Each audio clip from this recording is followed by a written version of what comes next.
Buenos días amigos, hoy les traigo una historia que rompe en el corazón. Ustedes saben que yo he escrito 3 novelas que se llama Hasta que el secreto nos separe, la número 1, número 2 y número 3. Esta no es parte de esas novelas, pero quiero empezar a hacer historias que realmente es el pan de cada día, lo que realmente sucede en las familias. Así que empecemos con la historia de María. Quiero anunciar que esta historia, lógicamente, es el pan de cada día, pero es una historia que se ha inventado y se ha hecha por mí. Así que los nombres y la historia es totalmente inventada. El despertar de María. María abrió los ojos aquella madrugada. La cama estaba vacía. No era la primera vez. 4 años atrás había caminado hacia el altar con el corazón desbordado, creyendo que los cuentos de hadas existían. Ahora, en medio de la oscuridad, ya no reconocía al hombre con quien se había casado. La frialdad había llegado poco a poco.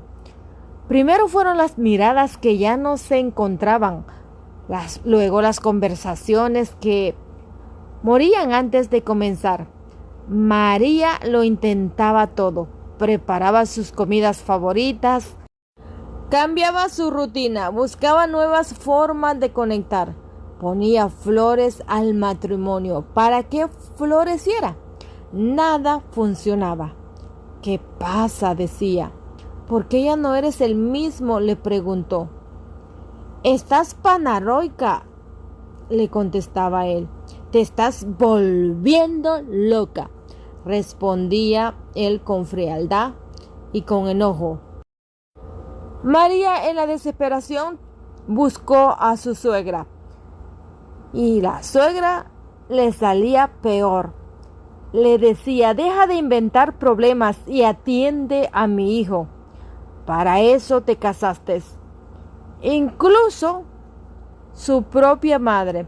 Ella intentó buscarla para ver si que su madre le diera consuelo, y su propia madre le decía: María, hija, el matrimonio es así, acostúmbrate. Pero María no podía aceptarlo. Recordaba la risa compartida, las promesas susurradas. ¿Dónde había quedado todo eso? No tenía una comprensión de lo que realmente estaba sucediendo. Sí, al principio estaba bien, pero ¿por qué ahora no? Ahora no tiene que estar mal. ¿Por qué tiene que estar mal todo?, se preguntaba ella.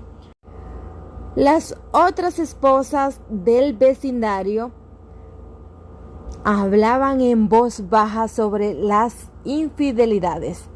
María rechazaba la idea con fiereza. Ellos habían jurado ante Dios hasta que la muerte nos separe.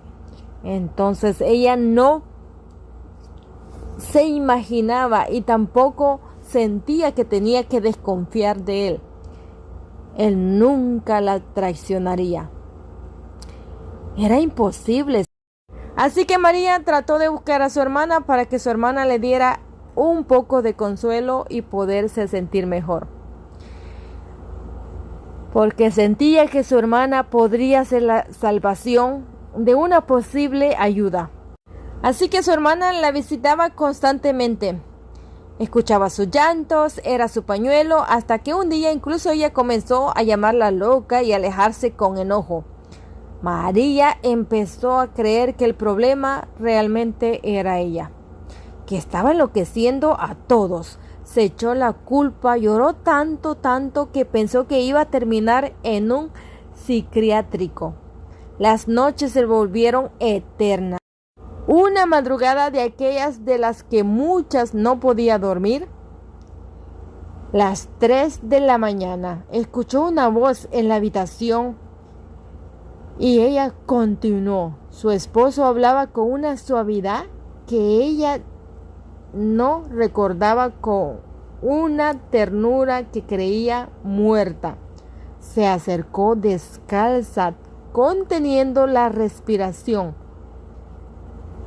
y escuchó que él decía: te extraño, susurraba él. Pronto estaremos juntos. Escuchó toda esa conversación y entonces esa risa, esa voz que reconocía desde niña, la risa de su hermana, la voz de su hermana. Se quedó helada. María se quedó helada, fría, congelada. María no gritó, no lloró, se regresó a la cama en silencio. Necesitaba estar segura.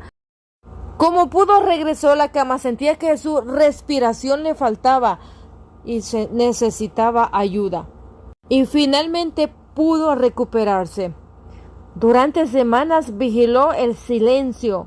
Encontró mensajes, llamadas escondidas, las visitas casuales que siempre llegaba su hermana.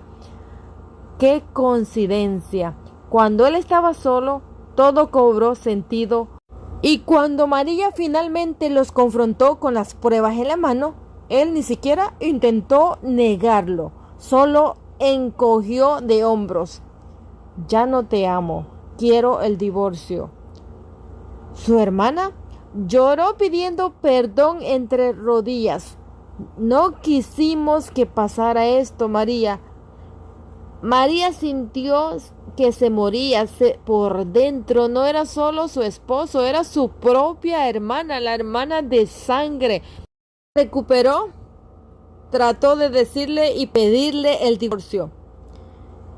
Lógico, ella sabía que el divorcio no iba a ser nada fácil. Él le contestó que iba a pelear por la custodia de su hija. La culpó de todo, le dijo que era una loca, y por supuesto le dijo que ella no era una buena esposa y mucho menos una buena madre. Y que por el bien de ella, pues le iba a conceder el divorcio. María trató de pedir ayuda y por supuesto la familia de él la culpó y la hizo sentir que ella había tenido toda la culpa. María sintió que todo el mundo se le había venido encima. Su propia familia no la apoyaba. Así que los primeros meses fueron un infierno. María lloraba en el baño para que su hija lógicamente no la viera y no la escuchaba. Apenas podía levantarse de la cama y se sentía sin fuerza, sin peso. Se puso muy delgada, ya no se reconocía en el espejo, ya no reconocía quién era María. Dios mío, dijo, yo no puedo sola, ayúdame, Padre. Arrodilló ante Dios y le pedía inmensamente, pero con aquellas ganas tenía el deseo de pedirle ayuda a Dios. Y sabía que Dios le iba a ayudar, así que rezaba con tanta piedad, con tanta fuerza, Poco a poco logró levantarse, juntó los pedazos rotos, retomó los estudios que había dejado. Al casarse consiguió trabajo. Luego uno mejoró poco. Aprendió a sentirse vacía. Le costó años de caídas. Noches donde el dolor volvía y pensaba que nunca iba a sanar, pero cada vez se levantaba un poco más fuertes. 5 años después, María tenía su propio negocio. Pequeño pero estable.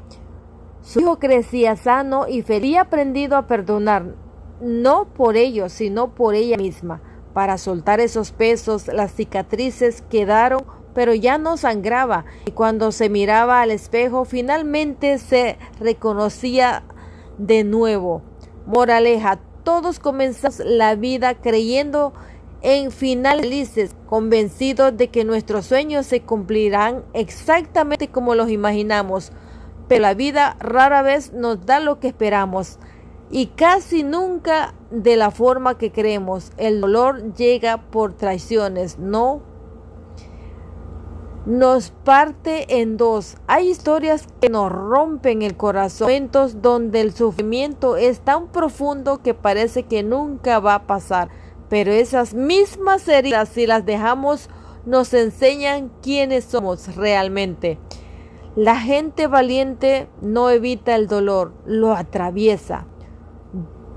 Llora, se rompe todo en el fondo y luego con ayuda de Dios, con todos aquellos apoyos de otros, con la terapia